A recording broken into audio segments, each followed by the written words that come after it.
And before I begin, I want to thank the Old Berwick Historical Society and particularly member Norma Kahn for giving me a great deal of help in this presentation. So, once upon a time, back in the 1840s, there were 3 named railroads that ran through South Berwick, Maine. The original alignment of the Boston and Maine, the Portland, Saco, and Portsmouth, PS&P, and although by fits and starts, and it took decades, the Portsmouth, Great Falls, and Conway, PGF&C. Connections were there, and there, not there. There was no interchange on the New Hampshire side. The colored portions were South Berwick, Maine in 1872, but not this portion here, which is now part of South Berwick. It's called the Point or Hog Point. And I want to make a point, speaking of points, that where this bridge crosses, despite what you read in the newspapers or books or whatever, this has never crossed into South Berwick. And here you can see why. Here is the current boundary line between Berwick and South Berwick, and you can see it just ekes southeast of the current railroad alignment. And indeed, the station for South Berwick, which was called Cummings, reflecting part of the industrial section of South Berwick, stood in Berwick. I mentioned that there was no interchange on the New Hampshire side. Here comes the PGF&C, the Portsmouth, Great Falls, and Conway. This is the main line at the time for the Boston and Maine. You can see they both bridge the Salmon Falls River, and there's no interchange on that side of the riv. Now, the bridge for the Boston and Maine has always been a deck truss bridge. That means the deck, which has the track in it, sits entirely atop the truss work. Back in the 19th century, most of the 19th century, the bridge was a timber structure. You can see it sheathed here. So essentially, excuse me, we have an upside-down covered bridge. Low ashlar piers with timber extensions. Trouble with wooden bridges is that they burned. So this is going to change in 1887, 1888. The Boston and Maine is going to rebuild this bridge. You can see the old timber lattice truss work here. The work train is coming from Maine into New Hampshire, and they're replacing the timber with wrought iron truss work. The new piers are much taller. You can see a couple of the original dudes here, but this one is rather higher. Also, note the massive ashlar abutment on the main side of the river. What's the date of the original wooden structure? The original wooden structure would have been 1843. It burned to destruction in 1849. Now, the bridge as it stands now has been in place for more than a century. There are 2 lead-ins on the New Hampshire side. These are deck plate girder bridges, a small one for Church Street to emerge. The larger one allowed the PGF&C to pass. Now it's a visible track bed. When the bridge was rebuilt of iron in the late 1880s, there were 3 courses of iron trusses. 1, 2, 3. In the 1920s, the bridge was reinforced by sleeve insertion of 2 steel trusses. So we have iron, steel, iron, steel, iron.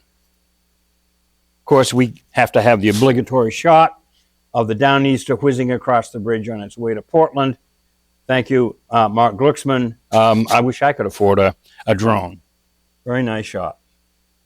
We're going to look at each railroad in turn, starting with the Boston and Maine. This is the original Boston and Maine alignment.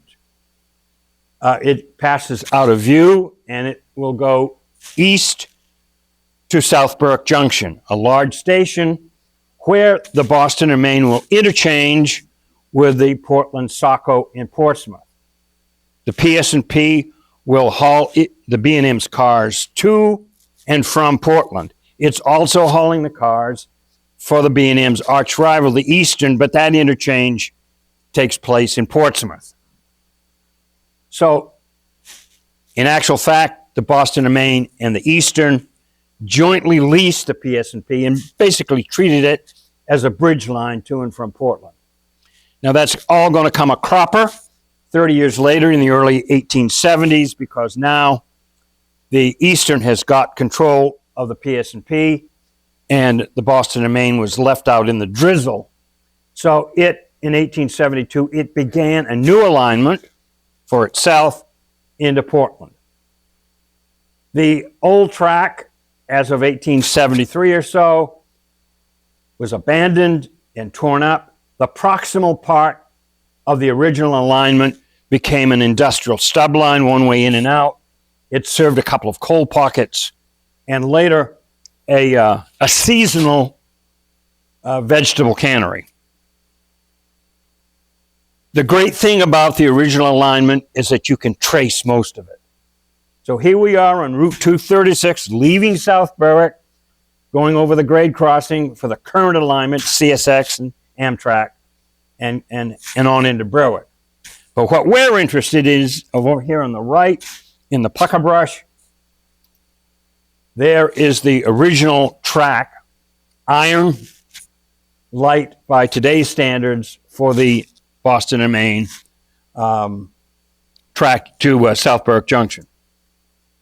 Now, next to the Salmon Falls River, one water course we're going to be concerned with is Driscoll Brook. It comes down out of Blackberry Hill and Berwick, crosses the current alignment once, twice, thrice. The original alignment is not shown, but it crosses under that.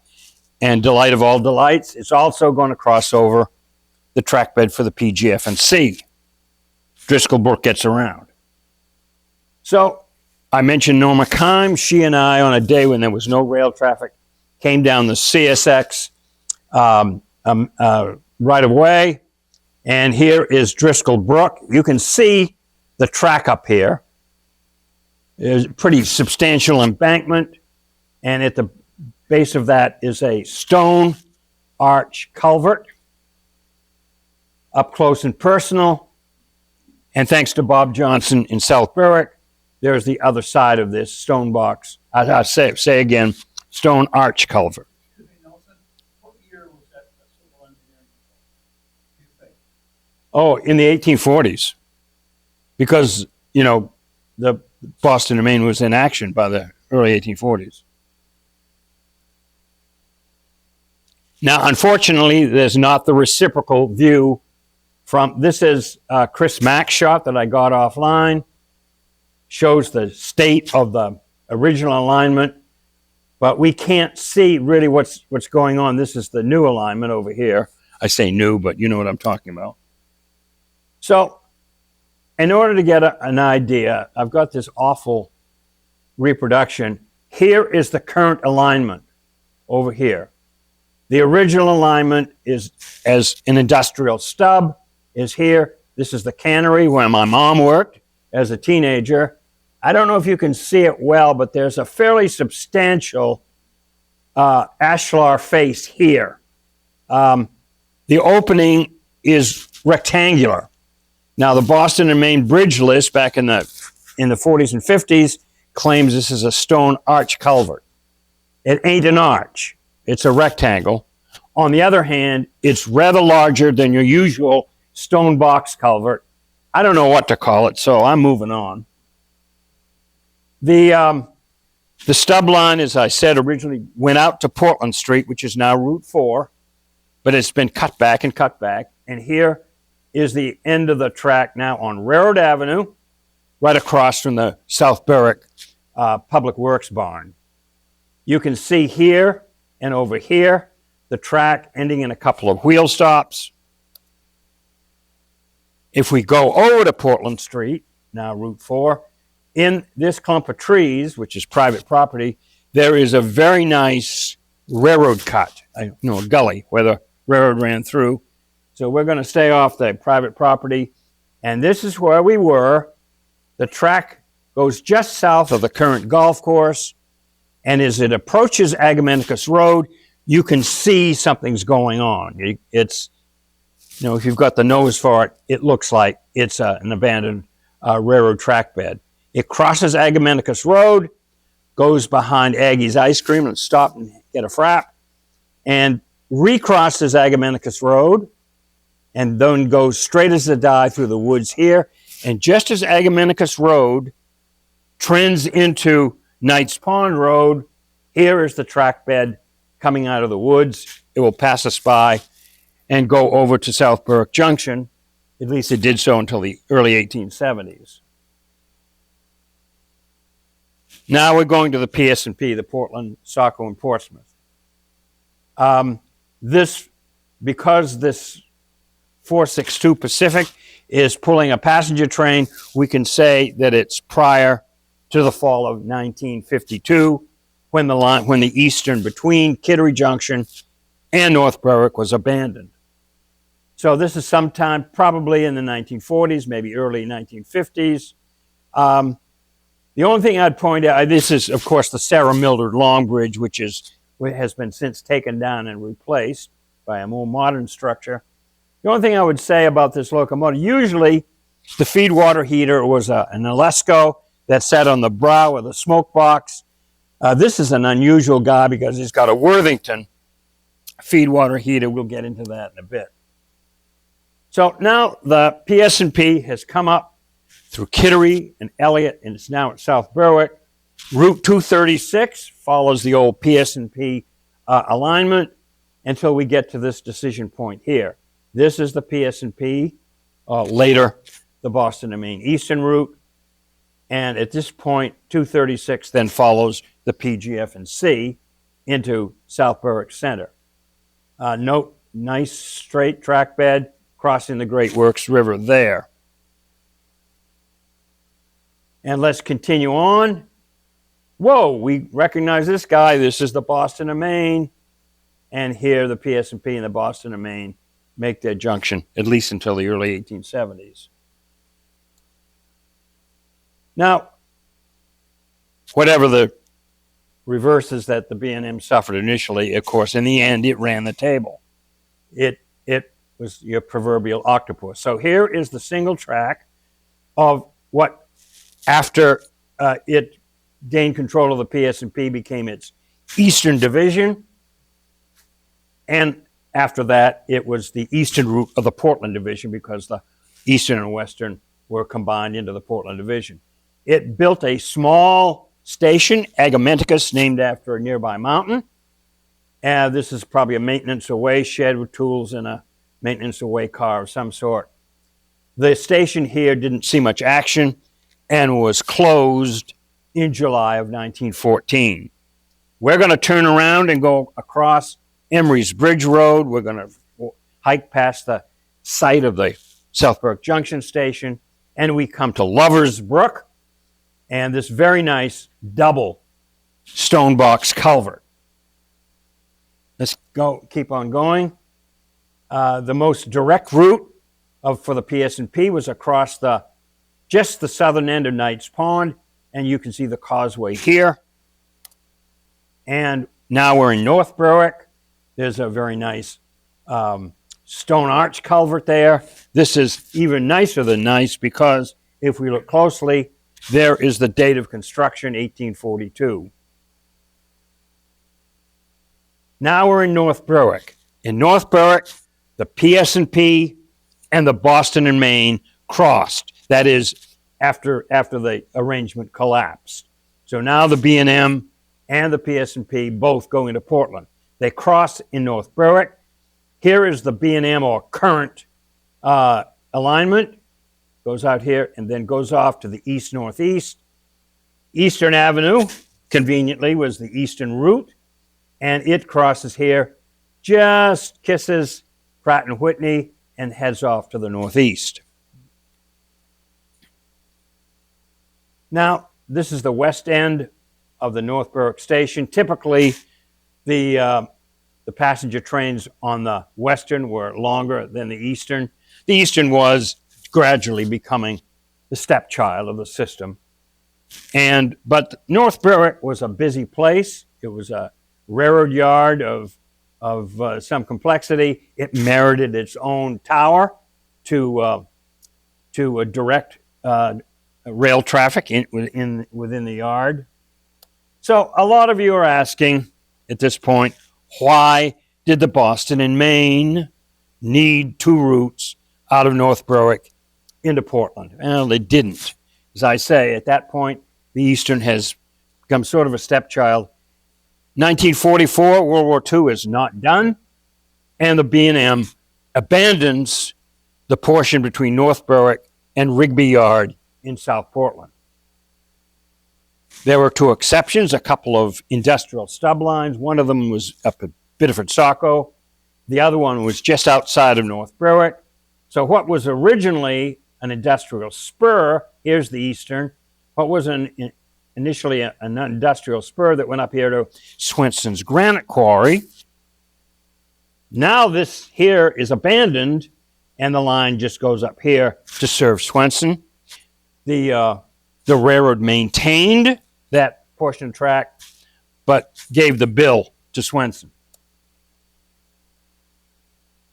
Both in South Berwick and Berwick, there were a handful of overhead box pony truss bridges.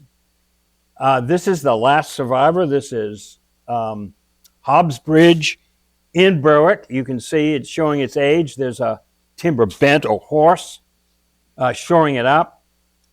By 1983, the Boston and Maine has got these wonderful livery colors, bright blue and white. But that was about the only thing that was wonderful about the Boston and Maine in 1983, because it was bankrupt. And in June of 1983, the railroad was sold to Guilford Transportation Industries with all that happened there. The locomotives are a couple of GP 40-2s, and they are straddling what is known as a road slug.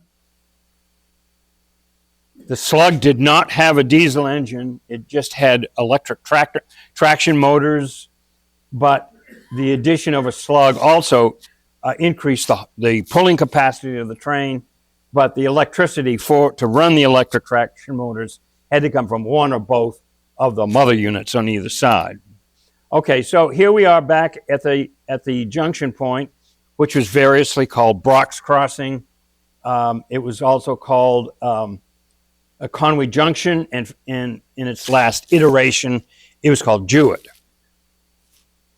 If we look closely, there's a circle in the ground, and it turns out to be an abandoned turntable. This was strictly PGF and C, where it branched off from the PS&P.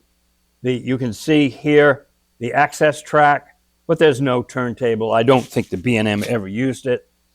The station here at this junction is called Jewett by the late 1920s, early 1930s, judging from the automobiles.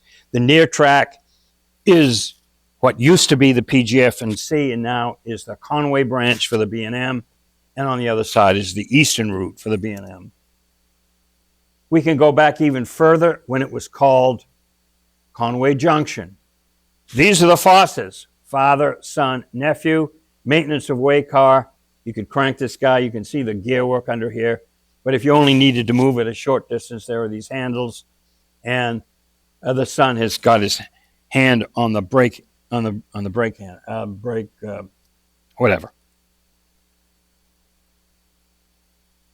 Now, on the way, continuing on 236, on the way into South Berwick Center, if you keep your eyes open, there are a couple of Boston and Maine granite mile markers along the way.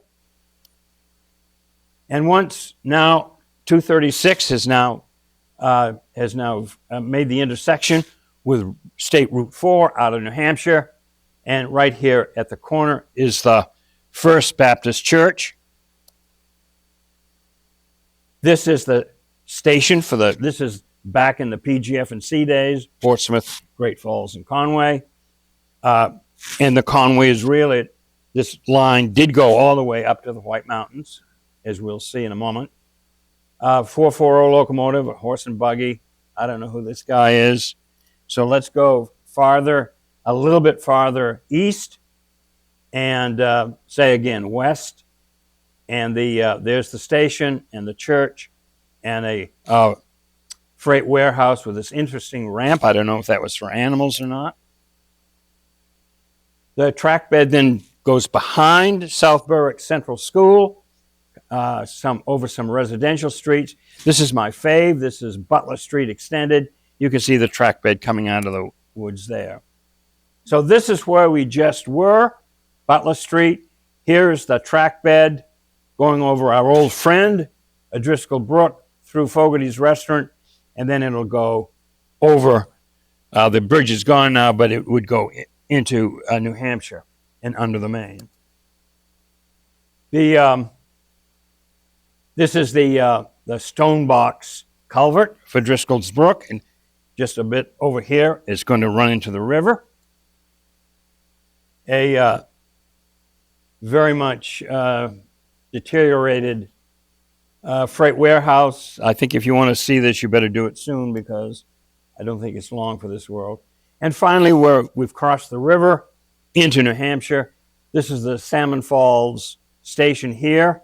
You can see again that there's no interchange between the B&M main line and its Conway branch line. If you are going to build a bridge over a substantial height, you want to have these guardrails in place to discourage trains derailing in the middle of the bridge. Speaking of derailments, this is July 18th, 1914. The White Mountain Express has just roared out of Boston, powered by two locomotives, and a 442 Atlantic on the head end, coupled with a 462 Pacific behind it. And they've come up the Eastern to Jewett and gone on to the Conway branch. And as they flash around the curve down here, there's a freight train going in the opposite direction. The freight train is desperately trying to get off the Main onto a passing siding, which is over here somewhere, but doesn't quite make it. And the two locomotives on the White Mountain Express smack into the last 5 cars, some of which, as you can see, were carrying lumber. Luckily, no one was killed. No one was seriously injured. The engine crew of the lead locomotive were sort of banged up, but nothing serious. Can you imagine this today? People just wandering around a railroad collision, just gawking. Who would want to with hazardous materials? The tender is the Pacific 3659. The Atlantic was 3224. The firebox on the Atlantic, which has been pulled upright on the track, the firebox caused a fire in the cab, so it's all crumpled and mottled and burnt. The last part of the talk, I'm just going to look at several of the steam locomotives that would have seen use hereabouts. This is a heavy road switcher, 080. The lack of leading and trailing wheels is good for something like this because all the weight of the boiler is on the driving wheels, and so it increases tractive effort. We've seen older locomotives of this type in many a Western movie, a 440 American. It's modern enough to have cross-compound air pumps and compressors, generator for the headlamp. We want to note this. Here is the cylinder with the piston that drives the locomotive. Up here is the steam or valve chest. It's a sliding type and the way this works is it introduces steam on one side of the piston, then the other. One side and then the other.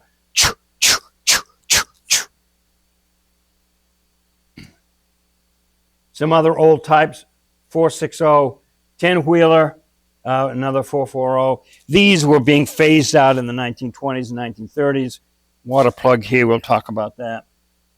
A modern 442 Atlantic.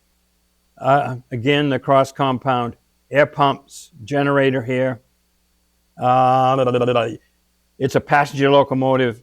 You can see that the diameter of the drivers is fairly substantial. But look now, the valve chest is not the flat one we saw before. These are piston valves. Don't confuse the piston in the cylinder with piston valves. Talk about that in a minute.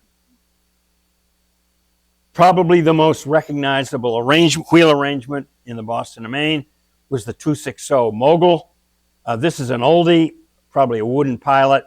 I would say kerosene or even whale oil fueled headlamp. Note, single phase, air pump and compressor. Again, there's this flat, low valve chest. A much more modern Mogul is shown here. Again, the cross compound pumps. But look at this distance in here. It's twice or at least 1.5 times that of the previous one. That's because this is a Franklin economy steam chest. It was a quick and dirty way of converting a locomotive with slide valves to piston valves. And speaking of dirty, there's a coal tower there. Locomotives need coal, but more than that, they need what? Water. So we've all seen the Western movies. Here's a large external tank with a spout, and up the grade is coming a thirsty locomotive. All we need is Butch and Sundance to complete the scene, but that's not the way things usually were.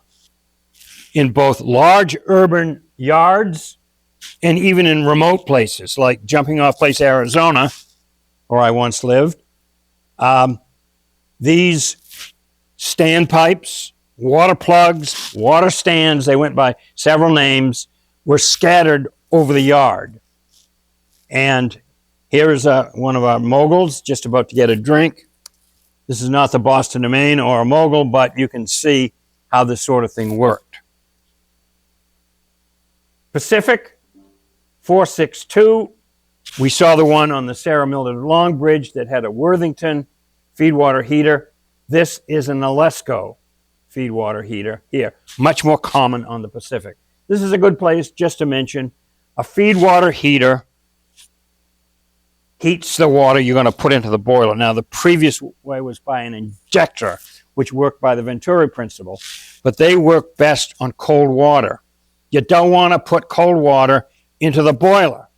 I mean, it's not going to blow the thing up, but you're defeating the principle. It's like thermal shock.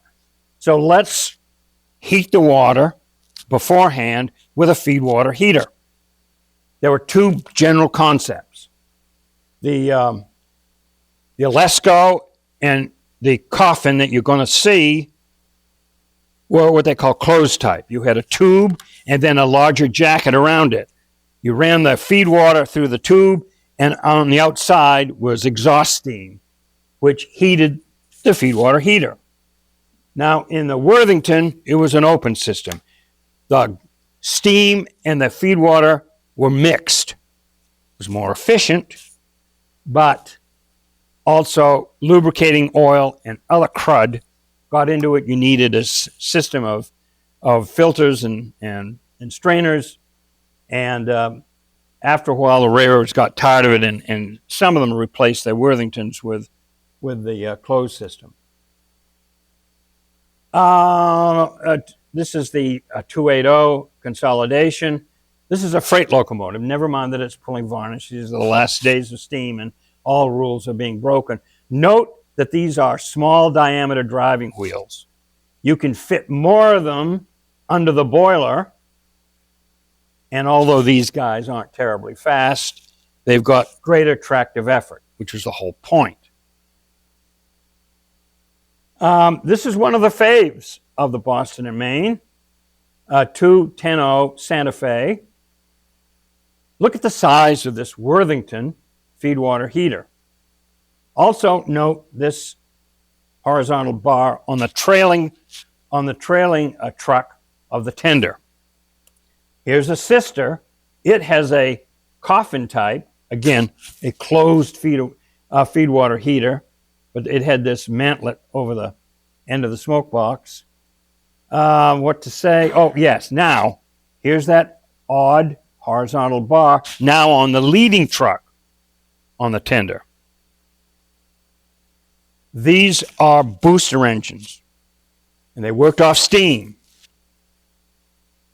Once these babies get rolling, they're pretty efficient.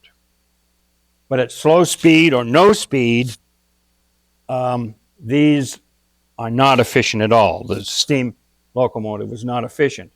Remember, it doesn't have the gearing like the Maseratis that all you guys own. So you'd use a booster engine to overcome inertia to get it going, to get its reluctance to work at a low speed. At about 28 or 30 miles an hour, you'd cut out the booster engine so the baby could roll on her own. This is the last locomotive. This is a 284. Most railroads that use this locomotive call it a Berkshire, but not the B&M. They call it a Lima because the locomotive was built by American Locomotive Works in Lima, Ohio. The B&M did not like its Limas. You see this massive four-wheel truck under the cab? It is not attached to the frame. It articulated. It did a little dance. When you back the locomotive up, chances are this would derail. So cometh near the end of World War II. The war in Europe is over. The war in the Pacific needs our attention. And the Western railroads are begging for more power, which means more locomotives. So the B&M was all too happy to fob off its Limas onto the Santa Fe and Southern Pacific. And ladies and gentlemen, that's it.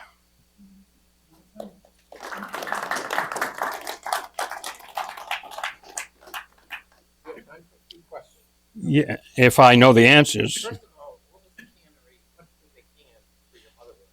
The only things that I know, talking to people that use the cannery, the guy up the road from me, his dad sent corn to the cannery. My mother and her pals snapped green beans.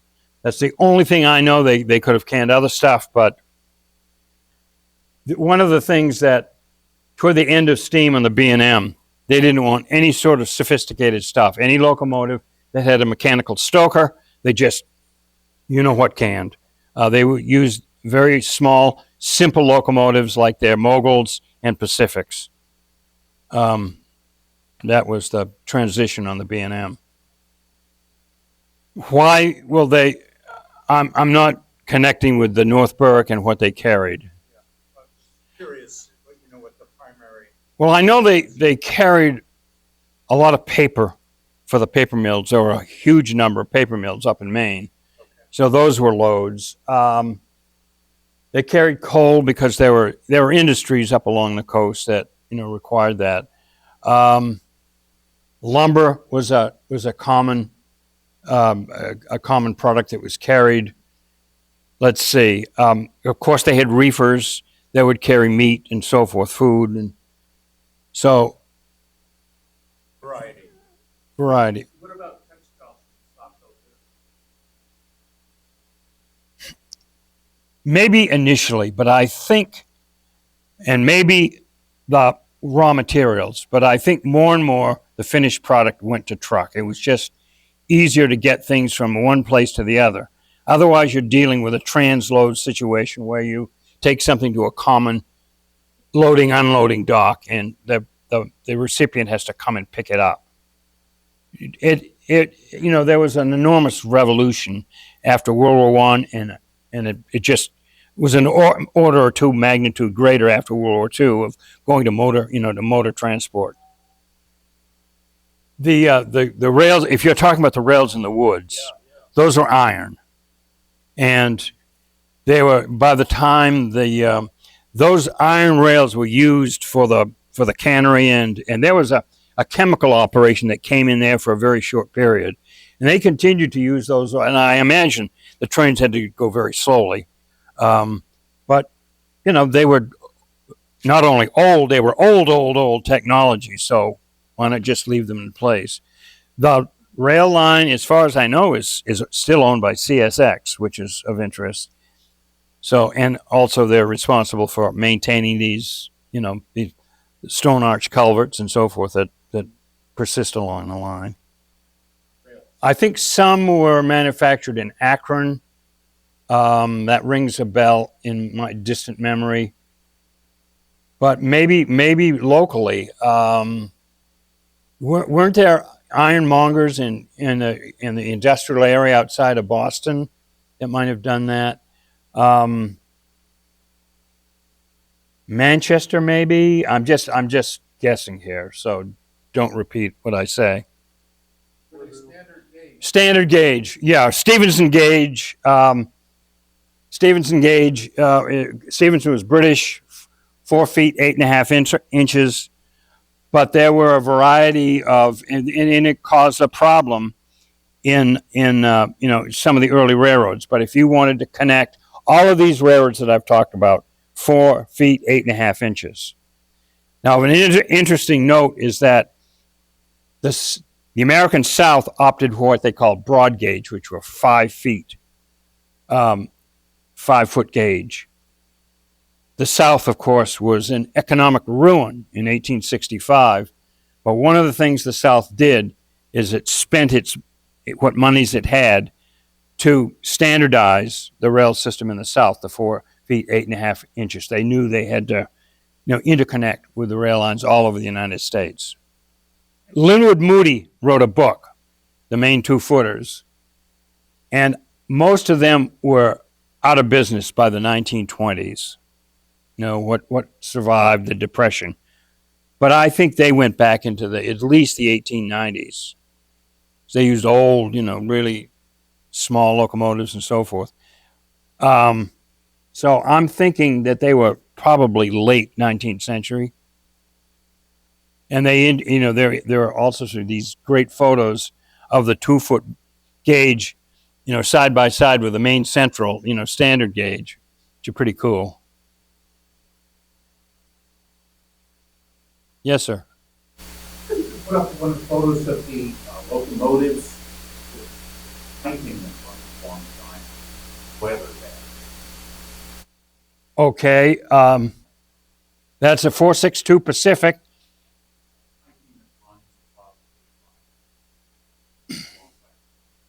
Here?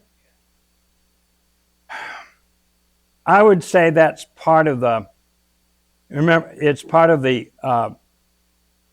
air pumps, air compressor, because it looks like it connects with the reservoir for compressed air. Remember, in these cross compound, you're going to compress it once, you're going to compress it a second time. So you have really, really tightly compressed air. And then, of course, that's going to operate the air brakes. And I'm glad you called my attention. Does 3666 mean anything to anybody? I'm going to give you a hint. The locomotive survives, sort of. It's at the bottom of the Piscataqua since September 10th, 1939. It went off the bridge in that awful accident. Wow. Killed the engine crew, but by some merciful happenstance, nobody else lost their lives.